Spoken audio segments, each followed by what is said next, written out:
ای خدا شکر. ابا ببخشیده ها، این ساعت به ماشینای هم نمیگشت است.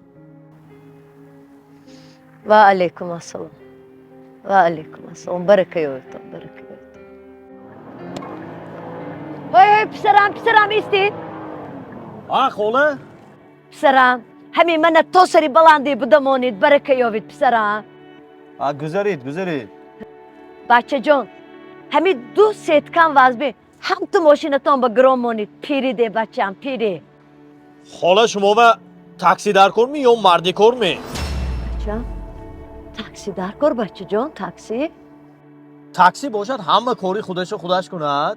کاری من شما آزو برده موندن. درست میگوید بچه. کار شما من بوده مانده. کار من باشد ماشین شما بشته.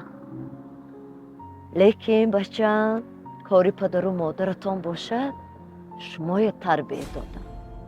برکه یابید بچه برکه یابید. هیچ کم نی. همه گم نزنید خوله گذارید کن. عذر درک شوید پسرم درک شوید. منه گذارید. بسم الله الرحمن الرحیم. در ازگه پشت خوله. می بخشید پسرم می بخشید.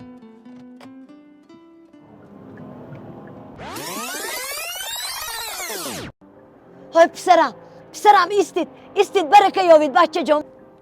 السلام علیکم خوله جون، چی خدمت کنم؟ و علیکم السلام بچه جان. و علیکم السلام. برکه یابید پسرم. همین من تا سری بلندی بدمانید. بجانم خوله جون مرمت. همین دو تا سیتکن وزبی هم تو ماشینتان با گرام مانید. پیری ده بچه. چونه البته چونه.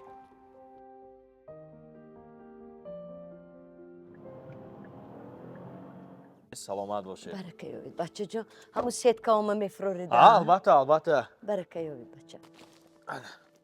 من همین جو مانید پیش ستون چه و؟ هیچ گم نیست. حاضر نیوره ها عمده میگیرن. الان به کسب و کارتان برکه عطا کنند. از تگ ماشینتان شمال غیر کرده گذرد. خدا جان الان خورسندی و شمای رساند. پروردگارم آمین. الله اکبر. خوله جان یک رحمت. پیاله چای بچه میبینم. جان. رحمتی کنم. سلامت باشه. رحمت پسرم. رحمت.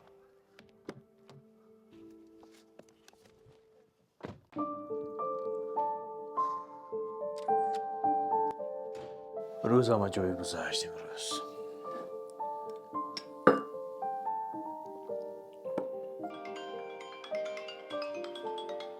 الو. سلام علیکم. السلام علیکم. ها من السلام علیکم. از دلوار خانم به شما زنگ میزنیم. بابا گوش میکنم. تشخیص مادر شما خوب برآمد. اصلی معالجه میشوید. خواستر نشوید. رحمت دکتر. رحمتی کلام. سلامت باشید. رحمت.